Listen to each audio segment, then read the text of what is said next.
Hi, I'm Tanner, one of the coaches with the Student Success Center, and today I'm going to be talking to you about personal statement writing for scholarship applications. So let's go ahead and get started.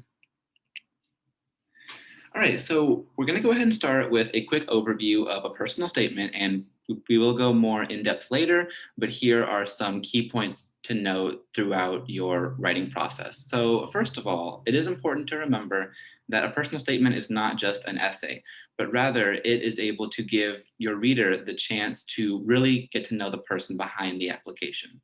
So, when writing, there are four key tenets that will be very important to remember throughout. So, first of all, you want to be sure that you are showing, not telling.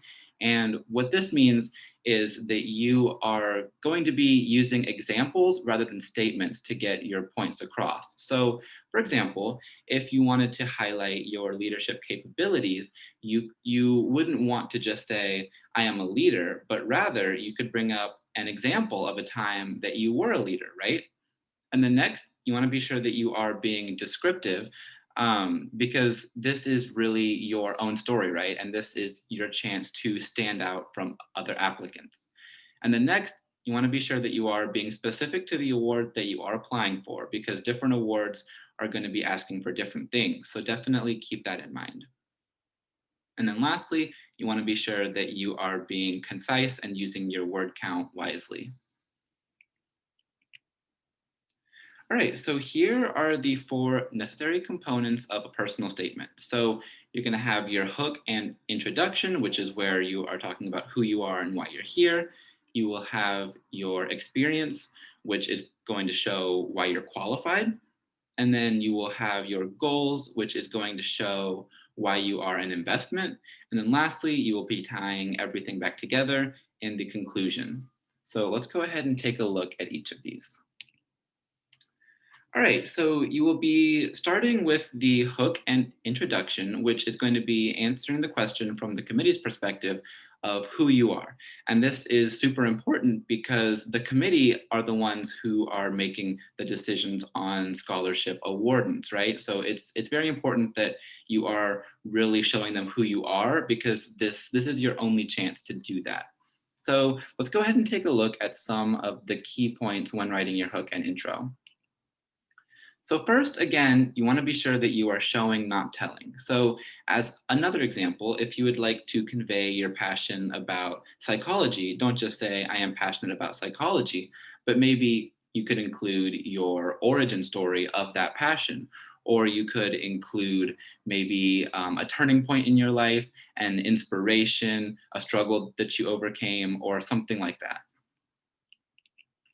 And then next, you want to be sure that you are being descriptive because do keep in mind that this is how you're going to be making yourself stand out. So, for example, if you wanted to bring up an experience about when you were a research assistant, don't say, I was a research assistant, I helped with research studies, but rather go into more detail. So maybe say, I was a research assistant who was responsible for doing 35 studies over the course of a year, and I helped train 10 new assistants, right? Because that way you have those concrete numbers in there and you are really being descriptive to your own story.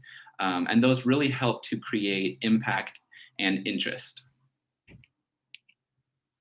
And then next, again, you want to be sure that you are specifying to the award and really explaining why you are a good match. So, for example, if the award that you are applying for is one that has to do with women in science, then that is something that you can fold into your personal statement to really show why you are a match for that award, right?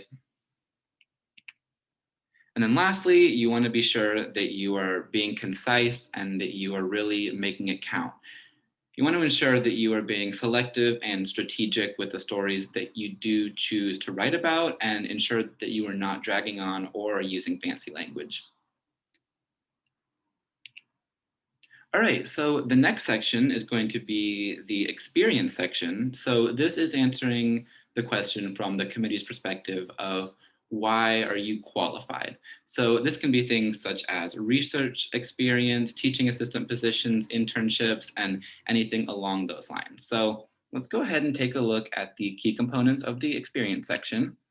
So again, you want to be sure that you are showing, not telling. So you don't want to just copy your CV word for word, but rather you want to expand upon something, right? So if your CV were to show that you were a teaching assistant and it showed your responsibilities, maybe go more in depth about what exactly you did and how this helped you to grow. So maybe rather than just saying I was a teaching assistant and I held office hours, maybe you could say, I was a teaching assistant and I held office hours to help students understand difficult course concepts, which taught me different teaching styles to help students with different learning styles, right? So that way you are being very descriptive, um, and really expanding upon the idea that we may not be able to get from your CV.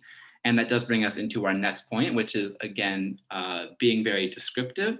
So you do want to show examples of that growth, that passion, that potential, and you want to ensure that you are staying away from listing.